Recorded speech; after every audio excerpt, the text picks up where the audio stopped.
Di kota Sufa, tinggallah seorang pemuda bernama Zahid. Dia hidup pada zaman Rasulullah Shallallahu Alaihi Wasallam. Setiap hari tinggal di Masjid Madinah.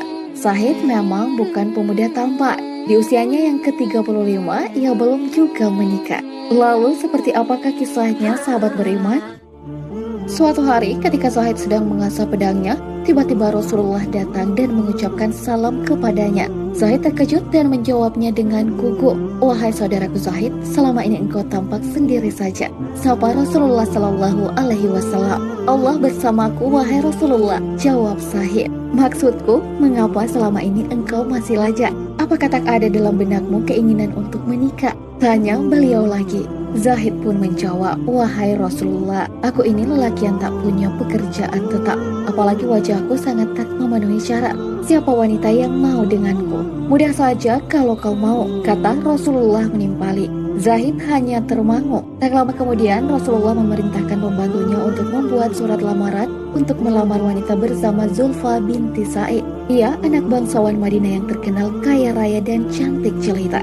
Surat itu pun diberikan kepada Zahid untuk kemudian diserahkan kepada Sa'id. Setiba di sana ternyata Sa'id tengah menerima tamu. Maka usai mengucapkan salam, Zahid menyerahkan surat tersebut tanpa masuk ke dalam rumah. "Sa'id saudaraku, aku membawa surat untukmu dari Rasulullah yang mulia," kata Zahid. Sa'id menjawab, "Ini adalah kehormatan buatku." Surat itu dibuka dan dibacanya. Alangkah terkejutnya Sa'id usai membaca surat tersebut. Tak heran karena dalam tradisi bangsa Arab selama ini, perkawinan yang biasanya terjadi adalah seorang bangsawan harus kawin dengan keturunan bangsawan pula. Orang yang kaya harus kawin dengan si kaya juga. Itulah yang dinamakan sekufu atau sederajat.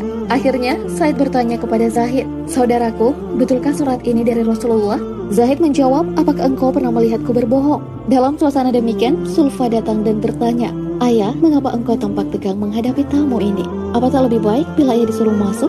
Anakku, ia adalah seorang pemuda yang sedang melamarmu. Dia akan menjadikan engkau istrinya," kata Sa'id kepada anaknya. Di saat itulah Zulfa melihat ayahnya, ia pun menangis sejadi-jadinya. "Ayah, banyak pemuda yang lebih tampan dan kaya raya. Semuanya menginginkan aku." "Aku tak mau, ayah," jawab Zulfa merasa terhina. Sa'id pun berkata kepada Zahid, "Saudaraku, engkau tahu sendiri anakku merasa keberatan.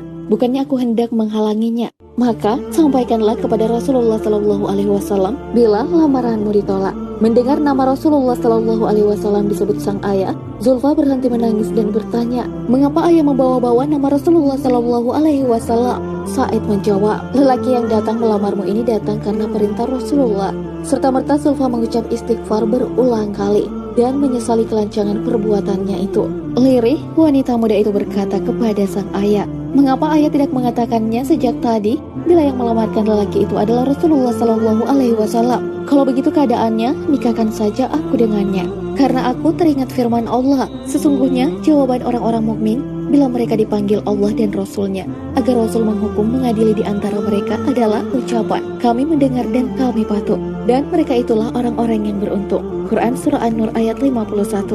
Hati Zahid bagi melambung entah kemana. Ada seburat sukacita yang tergambar dalam rona wajahnya. Bahagia itu pasti ia rasakan saat itu. Setiba di masjid ia bersujud syukur. Rasul yang mulia tersenyum melihat gerak-gerik Zahid yang berbeda dari biasanya. "Bagaimana Zahid?" tanya Rasulullah. "Alhamdulillah diterima wahai Rasulullah," jawab Zahid. "Sudah ada persiapan?" tanya Rasulullah lagi. Zahid menundukkan kepala sambil berkata, "Rasulullah, aku tidak memiliki apa-apa." Rasulullah pun menyuruhnya pergi ke rumah Abu Bakar, Utsman dan Abdurrahman bin Auf.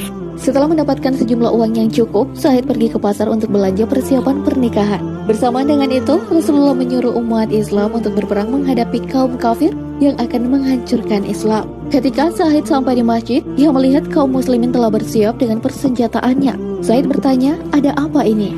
Sahabat menjawab, "Zahid, hari ini orang kafir akan menghancurkan kita. Apakah engkau tidak mengetahuinya?"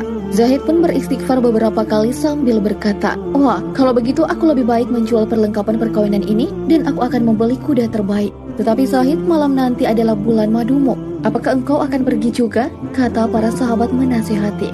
Lalu Zahid menyitir ayat, "Jika bapak-bapak, anak-anak, saudara-saudara, istri-istri kaum keluargamu, harta kekayaan yang kamu usahakan, perniagaan yang kamu khawatiri kerugiannya, dan rumah-rumah tempat tinggal yang kamu sukai adalah lebih kamu cintai daripada Allah dan Rasul-Nya dari berjihad di jalannya, maka tunggulah sampai Allah mendatangkan keputusannya. Dan Allah tidak memberi petunjuk kepada orang-orang fasik.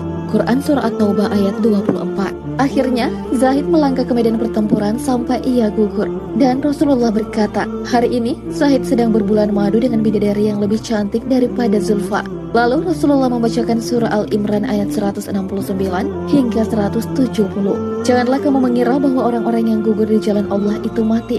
Sebenarnya mereka itu hidup di sisi Rabb-Nya dengan mendapat rezeki. Mereka bergembira dengan karunia yang diberikan Allah kepada mereka, dan bergirang hati terhadap orang-orang yang masih tinggal di belakang yang belum menyusul mereka, dan mereka tidak bersedih hati. Para sahabat pun meneteskan air mata. Bagaimana dengan Zulfa? Mendengar kabar kematian Zahid, ia telah berucap, "Ya Allah, alangkah bahagianya calon suamiku itu.